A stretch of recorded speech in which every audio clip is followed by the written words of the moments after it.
Well, I would like to thank Key ED for the organization of this conference on EU energy infrastructure.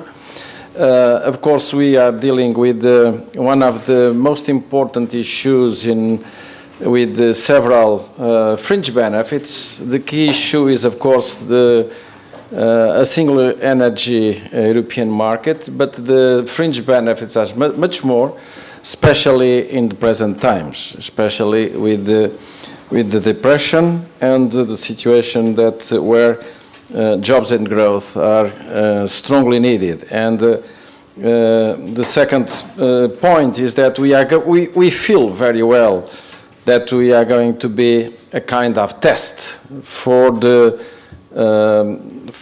financing, the new systems of financing through the facility, and this is, of course, a very important issue. So, there's a second reason for not to fail this initiative. This initiative is not only a single market issue, but also is a critical development issue.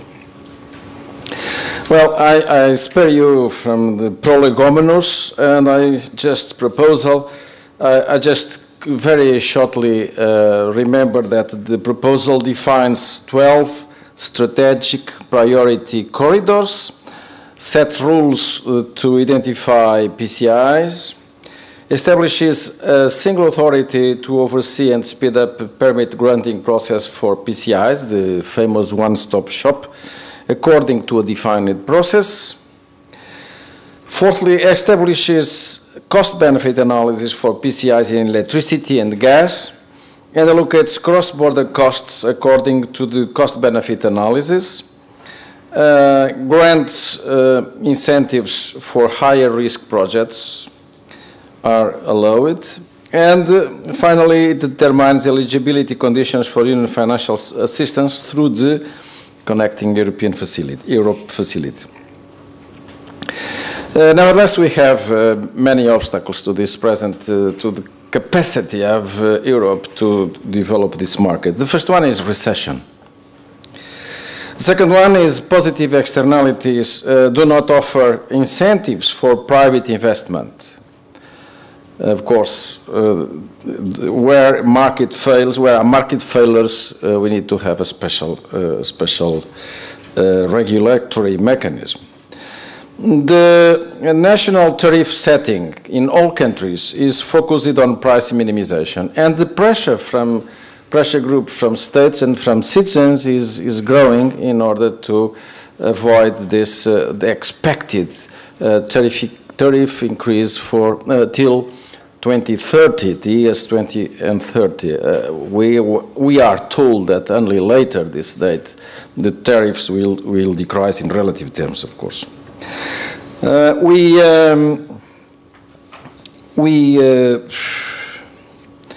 have a long permitting process up to now. The figure of 10 years is the most common used figure, but some people used to talk about 12, 13, other with talk about a shorter number of years. But in any case, it's a long period. And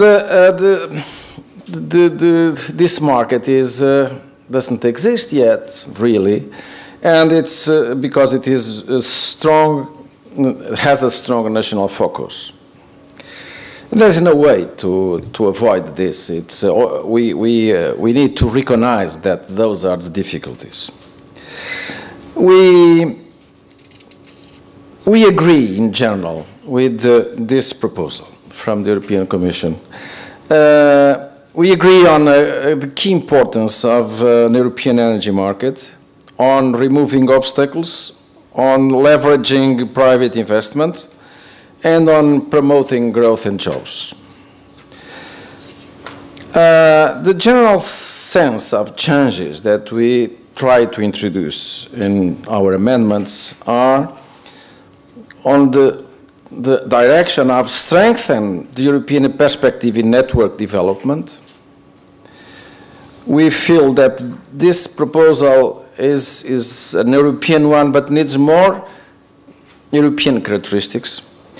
So strengthening the European perspective in network development, enhancing the effectiveness of the proposed instruments for the implementation of infrastructure, and further promote cooperation and coordination of network operators to deliver the expected benefits.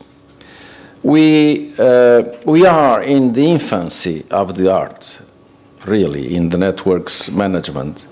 We know that life is not going to be easy in technical terms. Then we can face in the future many breakups, and we need to be prepared. Maybe we need to create some coordination mechanisms to prevent these power cuts. The selection of projects of common interest are based on a decision-making process that starts from the regional groups composition. The initiative is from regional groups, and we slightly change this composition, their composition, to include stakeholders, to include producers, distribution system operators, and project promoters. Many of you may think that this is a complexification of the issue, but we need to be convinced that this is not the correct position. The decision powers within regional groups in our proposal, in our amendments, are given to the European Commission and to Member States, both, of course, at the initial level, at the regional groups level.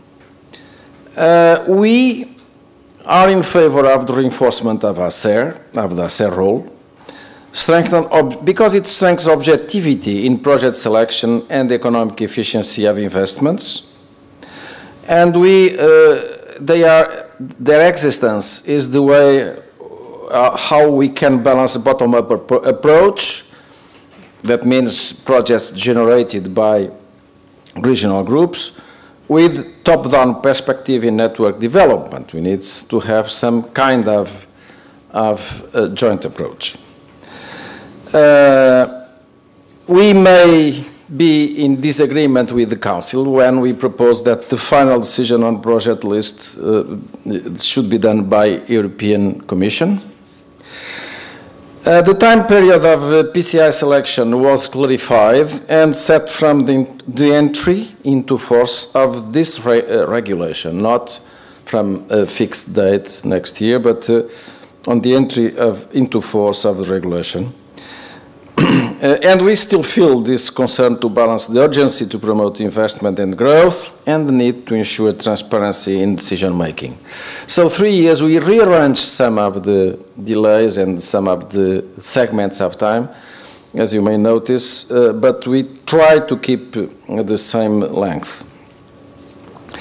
In terms of selection criteria, we try to increase importance of aspects such as energy isolation and of certain regions. Of course, we are sensitive to some regions in Europe where either they are now isolated or they are terribly vulnerable to unilateral decisions, such as the Baltic countries. And we try to preserve the objectivity of the selection process based on multi-criteria analysis and cost-benefit. Of course, cost-benefit has been a kind of phantom during the initial phase of this discussion. Cost-benefit is just a method of providing information good for decision-making, but not the decision-making process per se. We propose a negotiating mechanism to mitigate the possibility of a veto by a single member state to projects of European interest. This was already proposed by the Commission, and we tried to work out this method in order to make it more operational. In terms of permit granting, We preserved the more effective permitting arrangements proposed by the Commission. The one-stop shop is a nice and key simplification element and should be defended. The existence of a time limit of 3 years for the permitting process should be respected. And finally, we think that the both positive and negative incentives for compliance by member states with the implementation of a one-stop shop for permitting and its reporting responsibilities should be kept and developed, such as incentives such as award the best practice, or negative incentives such as withholding the EU funding for projects taking place in the corresponding member states. In terms of implementation and monitoring, cooperation between operators of different member states is encouraged. First movers to cooperate with other operators in consortia. First movers get a special incentive to allowing them to cooperate with other operators in consortia, even outside the regional groups. We need to avoid moral hazard of exclusively providing incentives to those that took longer to move towards energy policy objectives. So the first movers and fast movers shall not be penalized when they are compared with the late movers. Project promoters should comply with implementation plans of projects. We strengthen monitoring and reporting responsibilities of the regional groups. Consequences for unjustified project implementation delays have been made more clear and were reinforced. Time limits were defined for the obligation by the promoter to accept third-party investments. The right of the European Commission to launch a call for proposals for the development of a delayed project was reinforced. This was already in the Commission proposal, but we think that this is good and should be reinforced.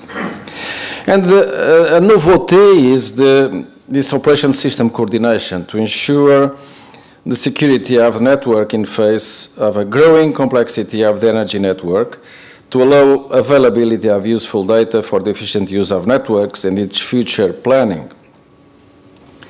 Of course, everything, and with this I will finish. We need to be very cautious in terms of avoiding any possible market distortion by supporting exclusively commercial non-viable projects. So we tend to think that we shall not introduce new distortions in the market. Thank you very much.